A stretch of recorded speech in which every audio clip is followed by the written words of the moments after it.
ሰላም ዛሬ የምናደርገው ጥልቅ ውይይት ሁላችንም በደንብ በምናውቀው የዮሴፍ ታሪክ ላይ ነው።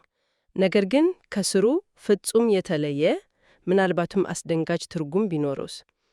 በእጃችን ያሉ ሰነዶች እንደሚጠቁሙት በዘፍጥረት መጽሐፍ ላይ ያለው የጥንቷ ግብጽ የረሃብ ታሪክ ያው እንዲሁ ታሪካዊ ክስተት ብቻ ላይሆን ይችላል፣ ይልቁንም ለመጨረሻው ዘመን ክስተቶች እንደ ዝርዝር ካርታ ቀርቧል ይላሉ። በትክክል የዛሬው ዓላማችንም የሆነው እነዚህ ሰነዶች የሚጠቀሙበትን የአተረጓጎም ዘዴ መመርመር፣ ታይፖሎጂ ይሉታል። ይህም የብሉይ ኪዳን ታሪክ ወይም ሰው ወይም ክስተት ወደፊት ለሚመጣ ሌላ እውነታ እንደ ጥላ ወይም ምሳሌ ሆኖ መታየቱ ነው። እናም ዛሬ የምንፈትሸው የዮሴፍ ታሪክ ለመጨረሻው ዘመን እንዴት እንደ ምሳሌ ቀረበ የሚለው ነው። በተለይ እንደ ዮሴፍና ፈርዖን ላሉ ቁልፍ ገጸ ባህሪያት የተሰጡትን ምሳሌያዊ ሚናዎች እንመለከታለን። እሺ፣ ታይፖሎጂ ወይም ምሳሌያዊ ንጽጽር የሚለውን ሐሳብ ይዘን እንቀጥል።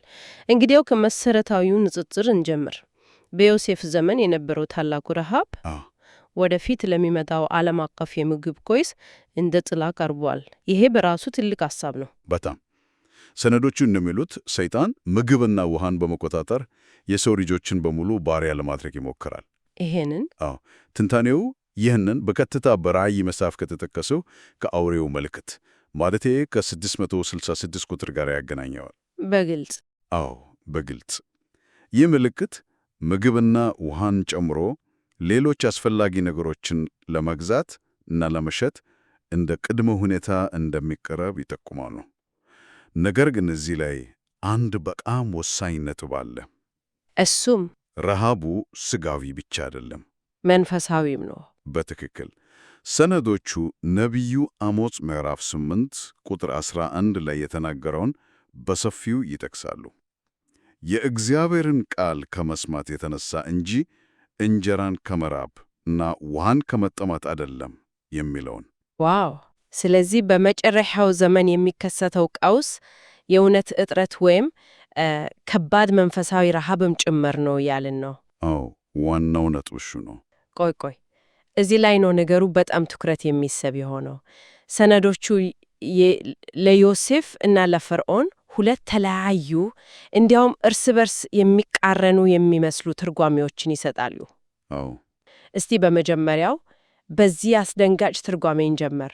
ፈርዖን ከባህር የወጣውን አውሬ ሲወክል፣ ዮሴፍ ደግሞ ከምድር የወጣውን አውሬ ወይም ሐሰተኛውን ነቢይ ይወክላል ይላል። ይህ እኮ እንዴት ሊሆን ይችላል? ሁላችንም የምናውቀው ዮሴፍ ግብፅን ከረሃብ ያዳነው ጀግና እንዴት የሐሰተኛው ነቢይ ምሳሌ ይሆናል? በትክክል ጥያቄው እሱ ነው። በዚህ አተረጓጎም መሠረት ዮሴፍ ያደረገው ነገር በሙሉ እንደ አሉታዊ ምሳሌ ነው የሚወሰደው። ምግብን እንደ መሳሪያ ተጠቅሞ የግብፅን ሕዝብ ገንዘብ፣ ከብት፣ መሬት፣ ሁሉንም ነገር በመጨረሻ ዓለም ራሳቸውን በሙሉ በፈርዖን ፍጹም ቁጥጥር ስር እንዲውሉ አድርጓል። በተመሳሳይ መልኩ የዮሴፍን ምሳሌያዊ ሚና የያዘው ሐሰተኛው ነቢይ ሀብትና አስፈላጊ ነገሮችን በመቆጣጠር የሰው ልጅ በሙሉ የፈርዖንን ሚና ለያዘው የባህር አውሬስ እንዲሰግድ ያስገድዳል። በትክክል ልክ እንደዛ ነው የሚሉት እነዚህ ጽሑፎች። ለአድማጭ ግልጽ እንዲሆን ሐሰተኛው ነቢይ እና የባህር አውሬ እነዚህ በራእይ መጽሐፍ ውስጥ ያሉ ቁልፍ ገጸ ባህሪያት ናቸው። የባህሩ አውሬ የዓለም ገዢ፣ ሐሰተኛው ነቢይ ደግሞ ሰዎች አውሬውን እንዲያመልኩ በተአምራት የሚያታልል አካል ነው ማለት ነው አይደል? ልክ ነሽ። ሐሰተኛው ነቢይ የአውሬው የፕሮፓጋንዳ ሚኒስትር እንደማለት ነው። እናም ይሄ የግዳጅ ስግደት የሚፈጸምበት ዘመን ታላቁ መከራ ተብሎ የሚጠራው የ42 ወራት ጊዜ እንደሆነ ይገልጻሉ። 42 ወራት? ሰነዶቹ የባህሩን አውሬ የጥፋት ልጅ በማለትም ይጠሩታል። እርሱም በቤተ መቅደስ ተቀምጦ ራሱን አምላክ አድርጎ እንደሚያውጅ ይገልጻሉ። ስለዚህ የዮሴፍ ታሪክ ይህ ዓለም አቀፍ አምባገነናዊ ስርዓት እንዴት እንደሚመሰረት የሚያሳይ ምሳሌ ነው እያሉ ነው። በትክክል አእምሮን የበጠበጣው ያለው ነገር ግን ዮሴፍ በጎ ዓላማ ይዞ ያደረገው ነገር ማለቴ ሕዝብን ከረሃብ ማዳን እንዴት ለክፉ ዓላማ እንደ ምሳሌ ሊቀረብ ቻለ? ጥሩ ጥያቄ ነው። ነገር ግን ልክ ይህንን ሐሳብ ለመቀበል ስንታገል ሰነዶቹ ሌላ ፍጹም ተቃራኒ የሆነ ትርጓሜ ይዞ ብቅ ይላሉ። አዎ ሁሉ እዛኛውን ምጣ። ፈርዖንን እንደ እግዚአብሔር አብ፣ ዮሴፍን ደግሞ እንደ ወልድ ማለትም እንደ ኢየሱስ ክርስቶስ አድርገን እንድንመለከት ይጠቁማሉ። እንዴት አንድ ታሪክ ለሁለት ተቃራኒ እውነታዎች ምሳሌ ሊሆን ይችላል? ይሄ የትንታኔው እምብርት ነው። ይሄ ደግሞ አውናታዊ ምሳሌው ነው። ዮሴፍ የግብፃውያንን ገንዘብ፣ ከብቶች፣ መሬት እና በመጨረሻም ሰውነታቸውን ለፈርዖን እንደገዛ ሁሉ ኢየሱስም በቃሉ ማለትም በሕይወት እንጀራ አማካኝነት ሰዎችን ወደ እግዚአብሔር ይጠራል። ገባኝ። ሰነዶቹ እንደሚያስረዱት ሰዎች ሀብታቸውን ያው ገንዘብን የሚወክል ኃጢአተኛ ተፈጥሯቸውን ደግሞ ከብቶችን የሚወክል በትክክል እናም ሕይወታቸውን መሬትን የሚወክል እና ሙሉ ማንነታቸውን ሰውነትን የሚወክል ለኢየሱስ ሲሰጡ እርሱ ደግሞ ለእግዚአብሔር አብ ያቀርባቸዋል። እዚህ ላይ ከብቶች የሚለው ቃል ኃጢአተኛ ተፈጥሮን ይወክላል የሚለው ሐሳብ በጣም ትኩረት የሚስብ ነው። ይህንን ትንሽ ብታብራራልን። በእርግጥ ትንታኔው እንደሚለው ከብቶች ወይም እንስሳት በመጽሐፍ ቅዱስ ውስጥ አንዳንዴ ምክንያታዊ ያልሆነውን በደመነፍስ የሚመራውን የሰው ልጅ ክፍል ያመለክታሉ። እሺ። ስለዚህ አማኞች ሕይወታቸውን ለእግዚአብሔር ሲሰጡ ገንዘባቸውን ብቻ ሳይሆን ያንን አውሬያዊ ወይም ኃጢአተኛ ተፈጥሯቸውንም አሳልፈው ይሰጣሉ። ይህ ማለት ወደ እግዚአብሔር መልክ ለመለወጥ የሚደረግ ሂደት ነው። መስዋዕት ሆኖ ይቆጠራል። ስለዚህ በዮሴፍ ታሪክ ውስጥ ግብፃውያን ሁሉንም ነገር ለፈርዖን ሰጥቶ አዲስ ዘርና አዲስ ሕይወት እንዳገኙ ሁሉ አማኝም ሁሉንም ነገር ለክርስቶስ ሰጥተው ዳግም ይወለዳሉ የሚል ትርጓሜ ነው። በትክክል የሚገርም ነው። እንግዲህ ያኛው የመለኮታዊ ምሳሌ ትርጓሜ በጣም አዎንታዊና ተስፋ ሰጪ ነው። ነገር ግን ቅድም ያነሳነውን አስፈሪውና አሉታዊን ትርጓሜ በቀላሉ መርሳት አንችልም። እስቲ ወደዚያ የማታለልና የቁጥጥር ሐሳብ እንመለስ። ሰነዶቹ በመጨረሻው ዘመን ከፍተኛ የሆነ ማታለል እንደሚኖር አበክረው ይገልጻሉ። አዎ፣ ትንታኔው የሚያተክረው በማታለሉ ኃይል ላይ ነው። ሐሰተኛው ነቢይ ታላላቅ ምልክቶችን እንደሚያደርግ እንዲያውም ከሰማይ እሳት በማውረድ ሰዎችን አውሬውን እንዲያመልኩ እንደሚያታልላቸው ይናገራሉ። ከሰማይ እሳት ማውረድ? አዎ። ይህ ማታለል በጣም ውጤታማ እንዲሆን የሚያደርጉ 3 ምክንያቶች እንዳሉ ሰነዶቹ ይጠቁማሉ።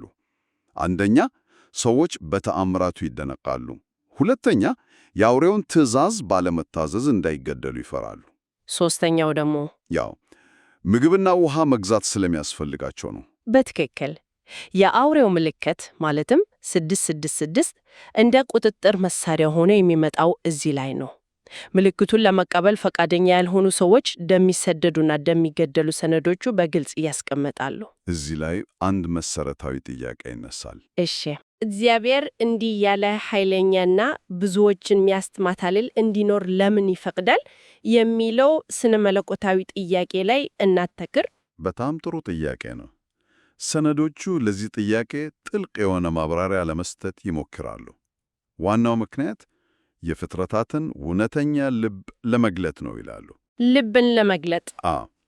እግዚአብሔር የሁሉንም ልብ አስቀድሞ ቢያውቅም ሌሎች ፍጥረታት ግን ይህንን አያውቁም። ስለዚህ ይህ ከባድ ፈተና ሲፈቀድ እግዚአብሔርን በእውነት የሚታዘዝና ጎረቤቱን የሚወድ ማን እንደሆነ እና በሌላ በኩል ደግሞ አመጽና ጭቆናን የሚመርጥ ማን እንደሆነ በገሃድ ይታያል ማለት ነው። ልክ ነሽ። የሰዎች ክፉ ሥራቸው ሳይገለጥ ፍርድ ቢመጣ ሌሎች ፍጥረታት የእግዚአብሔርን ፍርድ ፍትሐዊነት ሊጠራጠሩ ይችላሉ። ስለዚህ ይህ ፈተና የእያንዳንዳችሁን ሰው እውነተኛ ማንነት፣ እውነተኛ ምርጫ ለሁሉም ፍጥረታት በማጋለጥ የእግዚአብሔር የመጨረሻ ፍርድ ፍትሐዊ መሆኑን ያረጋግጣል ይላሉ። በጣም ጥልቅ የሆነ ማብራሪያ ነው። የፍርድን ፍትሐዊነት ለሁሉም ግልጽ ለማድረግ የተፈቀደ ፈተና ነው ያልን ነው። አዎ፣ በመሰረቱ ታዲያም በእነዚህ ሰነዶች ትንታኔ መሰረት ይህ የመከራ ጊዜ እንዴት ያበቃል? የ42 ወራቱ የአውሬው አገዛዝ ፍጻሜው ምንድን ነው? አውሬው ለ3.5 ዓመታት ወይም ለ42 ወራት ከገዛ በኋላ ኢየሱስ ይመለሳል ይላሉ ትንታኔዎቹ። ከመመለሱ በፊት ከፍተኛ ጥፋት ይኖራል። በዚህ ጊዜ ውስጥ አብዛኛው የዓለም ሕዝብ በጦርነት በረሃብ እና በቸነፈር እንደሚያልቅ ይጠቆማሉ። ይህን ስሰማይ ቢገርመኝ ሰነዶቹ የጥፋቱን መጠን ይገልጻሉ በቁጥር። አዎ፣ አንዳንዶቹ እስከ 2/3 የዓለም ሕዝብ ሊደርስ እንደሚችል ይጠቆማሉ። 2/3? አዎ። ይህ ከሆነ በኋላ ኢየሱስ ሲመለስ አውሬውን በመቃወም የተገደሉ ሰማዕታት ከሞት ይነሳሉ። በአውሬው ሰጋጆች ላይ ደግሞ 7 የመጨረሻ መቅሰፍቶች ይወርዳሉ።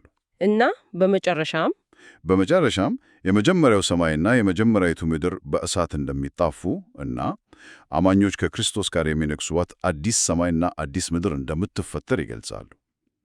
በዚህ አተረጓጎም ውስጥ የሰማዕታቱ ሕይወታቸውን መስዋዕት ማድረግ ትልቅ ቦታ አለው። እንዴት? ሞታቸው የሰይጣንን የሐሰት ተስፋዎች የሚያጋልጥና የእግዚአብሔር ትእዛዛት እውነተኛና ሕይወትን የሚሰጡ መሆናቸውን የሚያረጋግጥ የመጨረሻ ምስክርነት ተደርጎ ይታያል። እሺ፣ እስካሁን የተወያየንበትን ጠቅለል ስናደርገው እንግዲህ ይህ ሁሉ ምን ማለት ነው? በዚህ ልዩ ትርጓሜ መሰረት ስለ ኢኮኖሚያዊ ህልውናና ስለ ረሃብ የሚተርክ አንድ ጥንታዊ ታሪክ ለመንፈሳዊ እና ስጋዊ የዓለም ፍጻሜ ዝርዝር የመንገድ ካርታ ወይም ምሳሌ ይሆናል። በትክክል ታሪክን፣ የተለያዩ የመጽሐፍ ቅዱስ ክፍሎችና የወደፊቱን ጊዜ በአንድ ወጥና በጣም ምሳሌያዊ በሆነ መነጽር የሚመለከት ማዕከሉ ነው። እዚህ ላይ በጣም የሚገርመው ነገር መጀመሪያ ላይ ያነሳ ነው ታይፖሎጂ የሚባለው የአተርጓጎም ዘዴ ምን ያህል ኃይለኛ ሊሆን እንደሚችል ማየታችን ነው። በእርግጠኝነት አንድን ታሪክ እንዴት ማንበብ እንዳለብን በእጅጉ ይሞግተናል። ከታሪኩ በስተጀርባ የተደበቀ ትርጉም መኖሩን እንድናስብ ያደርገናል። በጣም ይህ ውይይት ለአድማጭ አንድ የሚያብሰለስል ጥያቄ ትቶ ያልፋል ብዬ አስባለሁ። እሱም ሰነዶቹ ለዮሴፍ 2 ፍጹም ተቃራኒ የሆኑ ምሳሌያዊ ሚናዎችን ያቀርባሉ። አንደኛው የክርስቶስ አዳኝነት ምሳሌ፣ ሌላኛው ደግሞ የክርስቶስ ተቃዋሚ የሐሰተኛው ነቢይ ምሳሌ። ይህ እንድናስብበት የሚጋብዘን ነገር አለ። አንድ አይነት ድርጊት ማለቴ ሕዝብን ከረሃብ ለማዳን በሚል ሥልጣንንና ሀብትን በአንድ ማዕከል መሰብሰብ እንዴት በሁለት ፍጹም ተቃራኒ መንገዶች አንዱ መለኮታዊ ሌላኛው ደግሞ ሰይጣናዊ ተብሎ ሊተረጎም ቻለ? ልክ ነሽ። ይሄ በራሳችን ዓለም ውስጥ የምናያቸውን ኃያል ድርጊቶችና ማዕከላዊ የቁጥጥር ሥርዓቶች ብዙ ጊዜ ቀውስን ለመፍታት በሚል ምክንያት የሚመቱትን እንዴት መገምገም እንዳለብን ምን ይጠቁመናል? ድርጊቱ ራሱ ነው ወሳኙ ወይንስ ከድርጊቱ በስተጀርባ ያለው መንፈስ?